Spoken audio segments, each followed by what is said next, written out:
Salam, selamat pagi. Tuhan memberkati kita sekaliannya, Bapak Ibu Saudara yang dikasihi oleh Yesus Kristus dimanapun berada.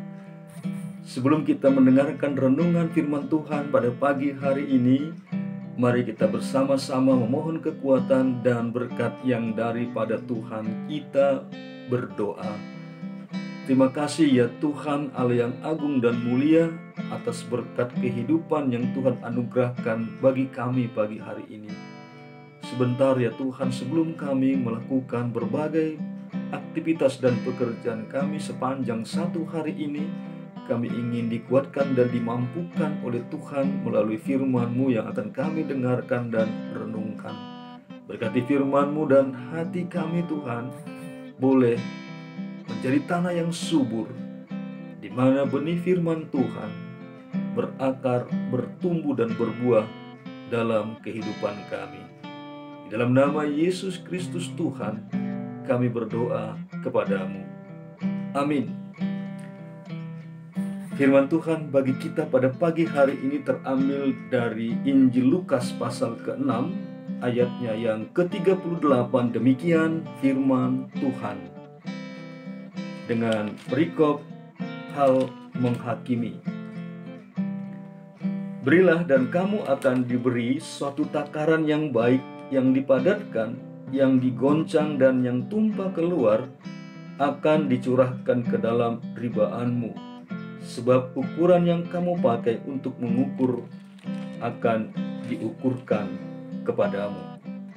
Berilah dan kamu akan diberi suatu takaran yang baik, yang dipadatkan, yang digoncang dan yang tumpah keluar akan dicurahkan ke dalam ribaanmu. Sebab ukuran yang kamu pakai untuk mengukur akan diukurkan kepadamu.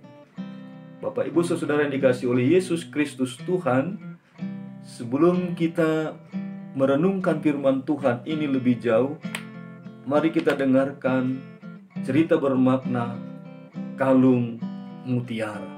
Kalung mutiara.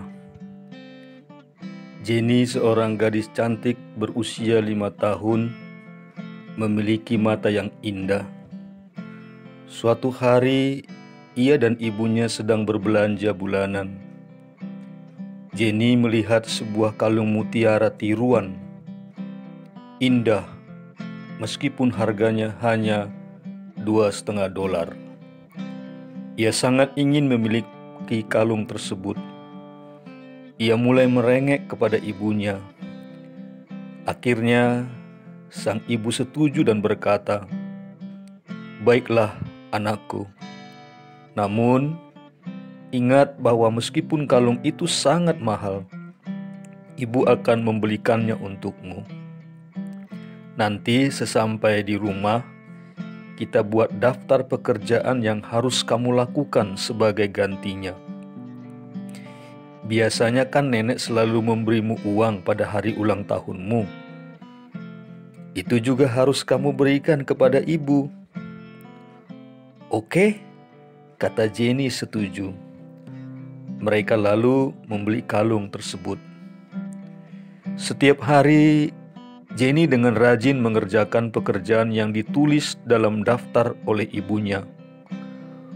Uang yang diberikan oleh neneknya pada hari ulang tahunnya pun diberikannya kepada ibunya. Tidak berapa lama, perjanjian dengan ibunya pun selesai. Ia mulai memakai kalung barunya dengan rasa sangat bangga. Ia pakai kalung itu kemanapun ia pergi, ke sekolah taman kanak-kanaknya, gereja, supermarket, bermain, dan tidur, kecuali mandi. "Nanti lehermu jadi hijau," kata ibunya. Jenny juga memiliki ayah yang sangat menyayanginya. Setiap menjelang tidur, sang ayah membacakan sebuah buku cerita untuknya. Suatu hari seusai membacakan cerita, sang ayah bertanya kepada Jenny, "Jenny, apakah kamu sayang ayah?" "Pasti ya. Ayah tahu betapa aku menyayangi ayah. Kalau kau memang mencintai ayah, berikanlah kalung mutiaramu pada ayah. Ya ayah, jangan kalung ini. Ayah boleh ambil mainanku yang lain. Ayah boleh ambil Rosie, bonekaku yang terbagus. Ayah juga boleh ambil pakaian-pakaianku yang terbaru. Namun, jangan ayah ambil kalungku. Ya, anakku, tidak apa-apa. Tidurlah. Ayah Jenny mencium keningnya dan pergi sambil berkata, "Selamat malam, anakku. Semoga mimpi indah." Seminggu kemudian setelah membacakan cerita, ayahnya bertanya lagi, "Jenny, apakah kamu sayang ayah?" "Pasti ya. Ayah kan tahu aku sangat mencintaimu."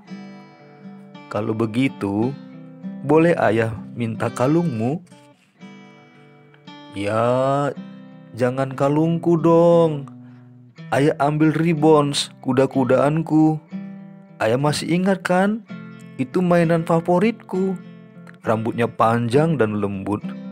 Ayah bisa memainkan rambutnya, mengepangnya dan sebagainya. Ambillah ya. Asal ayah jangan minta kalungku ya."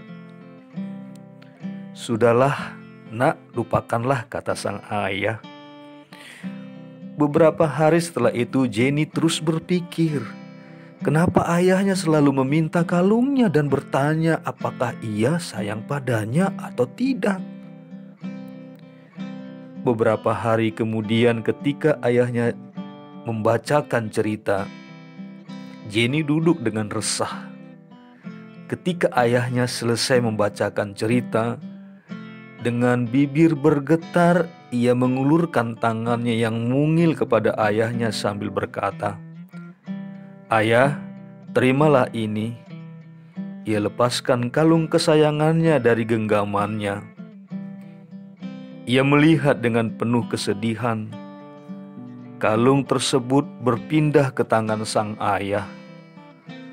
Dengan satu tangan menggenggam kalung mutiara palsu kesayangan anaknya.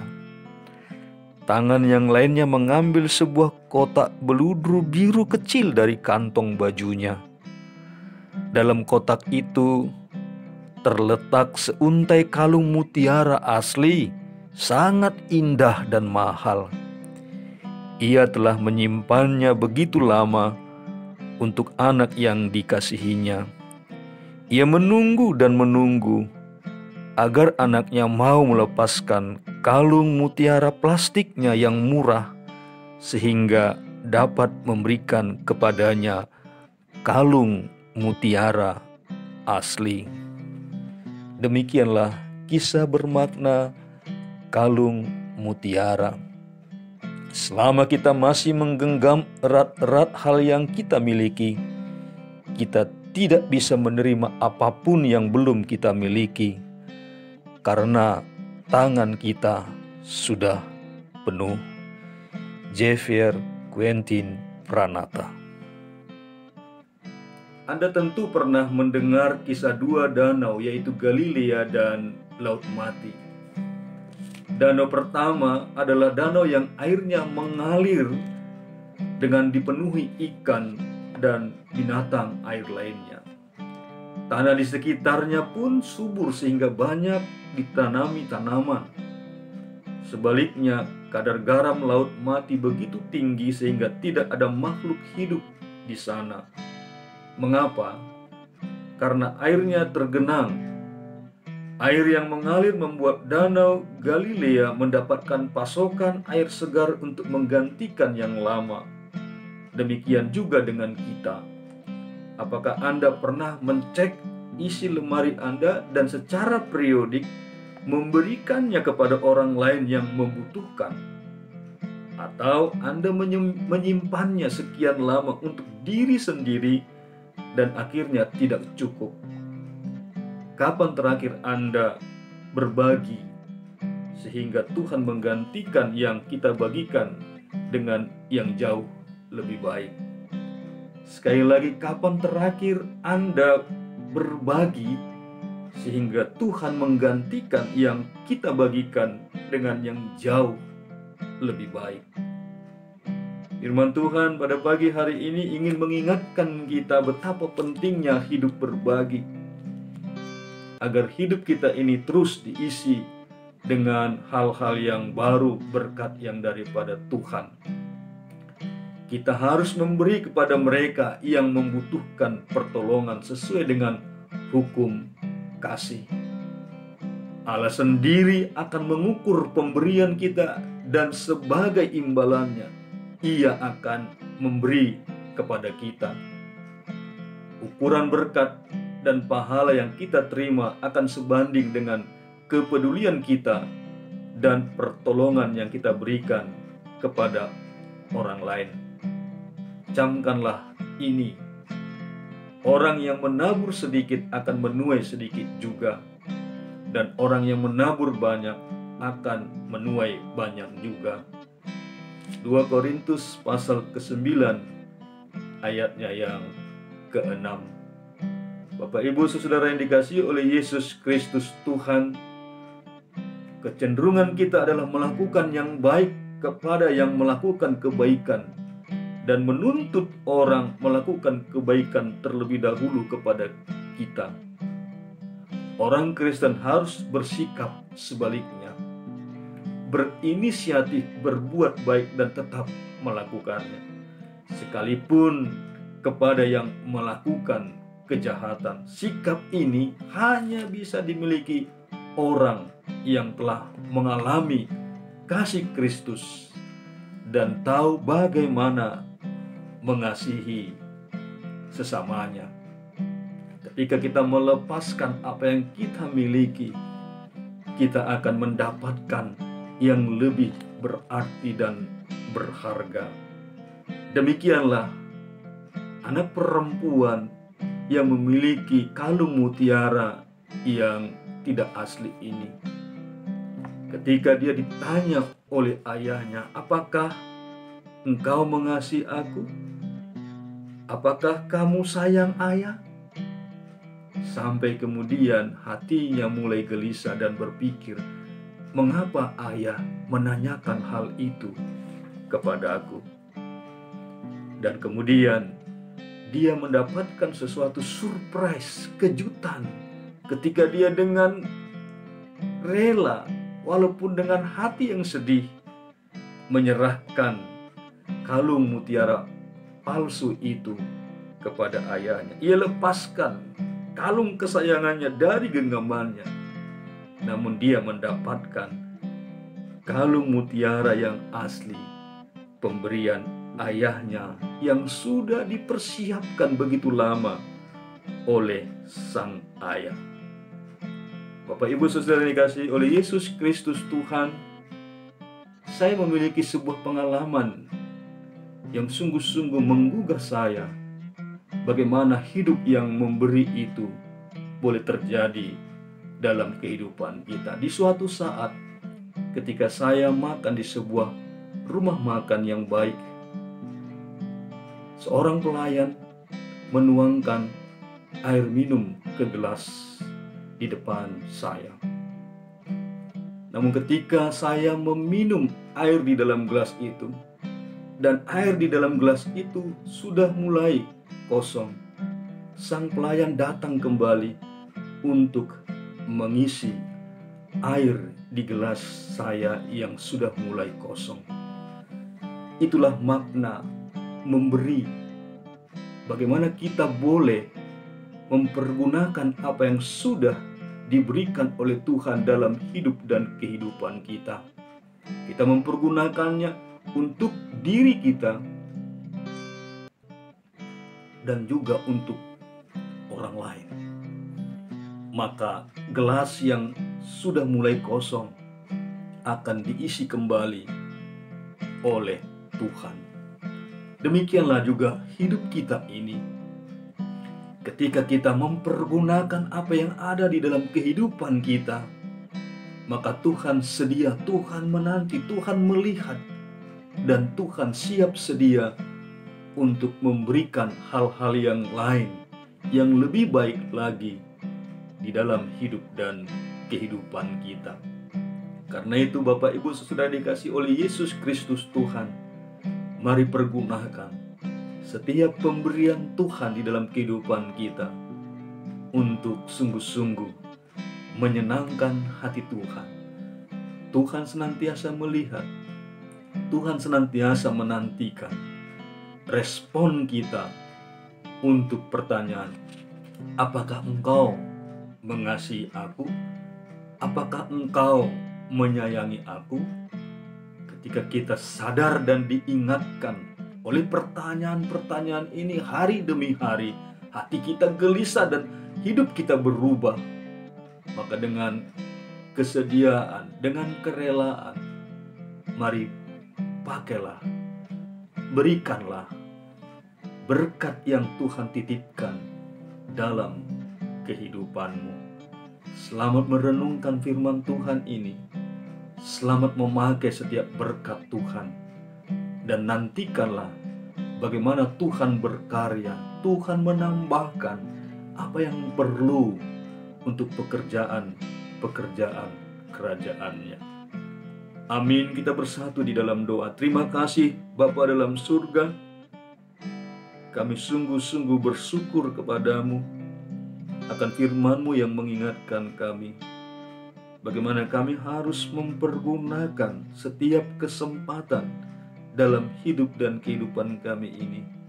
Engkau yang telah memberkati kami dengan banyak hal. Bahkan kami terkadang menyia-nyiakan pemberian Tuhan dengan tidak memakainya seturut kehendak-Mu. Tuhan, ada banyak hal yang mungkin kami simpan di tempat-tempat yang lain, yang akhirnya kemudian menjadi tiada berguna. Kami mau belajar Tuhan dengan firman-Mu pada pagi hari ini. Melalui cerita bermakna kalung mutiara, untuk menambah pengertian kami betapa Tuhan sangat-sangat merindukan. Ada banyak hal yang baik yang harus kami kerjakan. Gelisahkanlah hati kami, tegur dan ingatkanlah hidup kami, agar kami sungguh-sungguh Tuhan dibangunkan oleh kuasa Roh Kudus Tuhan untuk mengerjakan pekerjaan-pekerjaan-Mu. Pakailah hidup kami Tuhan sepanjang satu hari ini. Dalam berbagai aktivitas dan pekerjaan kami, biarlah kami selalu mengingat akan kebaikan Tuhan dan akan kesediaan Tuhan menambah-nambahkan hal-hal yang baik itu dalam hidup kami. Terpuji, termulialah Engkau Bapa kekal selama-lamanya. Dalam Yesus Kristus Tuhan, kami berdoa kepadamu. Amin. Salam, selamat pagi, semangat, Tuhan memberkati kita sekaliannya.